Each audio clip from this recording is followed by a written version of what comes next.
और उसको वापस रिटेन कर पाना, उसका प्रयोग कर पाना, यही अंतर एक सफल छात्र और असफल छात्र में होता है। ये एक सूचना प्रसंस्करण मॉडल है कि ह्यूमन ब्रेन माइंड सिस्टम कैसे जानकारी को संयोजित करता है अपने आप में, तो उसी का एक पूरा सिस्टम है। उसकी थ्योरी मैंने इसमें दी हुई है।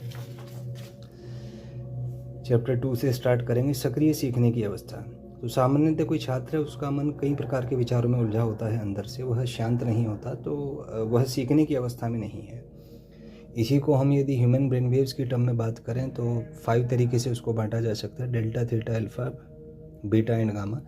गामा ब्रेन वेव्स का फ्रीक्वेंसी बहुत ज़्यादा, सबसे ज़्यादा होता है, और डेल्टा का सबसे कम होता है। तो मुख्य खेल यहाँ पर है, सक्रिय यदि आप सीखना चाहते हैं तो उसमें है कि जो मस्तिष्क और मन है वो आपका ब्रेन वेव्स के थ्रू कनेक्ट होता है, मस्तिष्क तरंगें जिनको कहा जाता है। तो यहाँ मौलिक रहस्य है कि उन मस्तिष्क तरंगों की आवृत्ति कैसे बढ़ाई जाए, क्योंकि मौलिक रूप से आप एक यदि मानव मन की बात करें तो वह केवल सर्वाइवल के लिए बना है।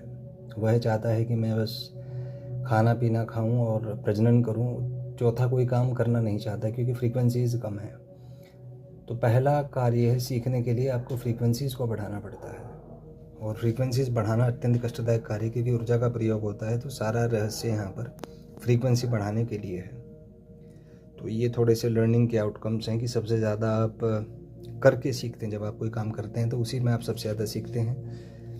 पढ़े हुए का 10% आपको याद रहता है, सुने हुए का 20%, देखे हुए का 30%, देखे और सुने हुए का 50%, देखे और लिखे हुए का 70%, लेकिन किए हुए का 90% पार्ट लगभग याद रहता है। उसके बाद सक्रिय सीखने के लाभ हैं कि क्या लाभ हो सकते हैं, और ये है कि रिकर्सिव प्रोसेस की कैसे हम एक्टिवली सीख सकते हैं। तो इसमें पहला स्टेप है कि वर्तमान पे आप फोकस्ड रहें, फिर इंफॉर्मेशन मैपिंग करें, फिर इंफॉर्मेशन को एनकोड करें, फिर स्टोरिंग करें, फिर रिट्रीवल, और फिर एप्लीकेशन उसको करके देखें। तो इस प्रकार से आप सीख सकते हैं। तो ध्यान इसमें एक मौलिक रहस्य, कैसे वर्तमान पे केंद्रित आप रह सकते हैं। दूसरा है इसमें सूचना मानचित्रण, या जिसको माइंड मैपिंग कहते हैं। जब भी आप कुछ पढ़ते हैं तो आप अपने ब्रेन में जो पहले से इन्फॉर्मेशन स्टोर है उसको माइंड मैप करने का प्रयास करते हैं। मतलब ये हो गया कि जो नई जानकारी है और जो पुरानी जानकारी है आप उसको जोड़ने का प्रयास करते हैं।